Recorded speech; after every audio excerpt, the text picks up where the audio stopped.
This was an acupuncture bed made of cactus. Just lying on it could supposedly cure all illnesses instantly. There were also whitening fish that could suck away dark pigments, but the most attractive were the hot spring sands, where tiny fish would eat the dirt off your whole body. This place was the legendary Healing Nation, a sacred land where patients from all over the world came for help. The man, hoping to heal his broken arm, traveled a long distance to get there. As soon as he landed, a swarm of butterflies flew over. They could sense the severity of injuries through smell. Blue meant the wound was mild. Red meant it was severe. To speed up the healing, the man went straight to acupuncture. The giant cactus bed shocked him at first, but he decided to give it a try, nearly losing his life in the process. Next, he wanted to try the hot spring sand, but his teammates stopped him. Although this was the Healing Nation, these methods could not fix a severed arm, so they asked around and finally found the legendary healer. But the man they met was chomping on chicken legs and smoking 3 cigarettes at once. He didn't look like a healer at all. Still, Blackbeard brought them into a medical room. Inside, magical beasts lay dying across the floor.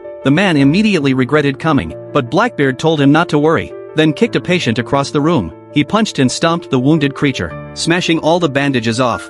Finally, he threw the creature into a giant man-eating plant. Everyone was stunned. Now it was the man's turn. Before he could react, Blackbeard picked up a pair of scissors and shaved off all his hair. He said it was to collect DNA. Then he planted a seed into the hair. Within seconds, the seed sprouted and bloomed into a small flower. At the center of the flower was the regeneration seed. Once planted into the man's wound, it could regrow his arm, but the seed was very fragile and had to be harvested with great care. Just as Blackbeard carefully picked it up, his nose itched, he sneezed, and everything was ruined.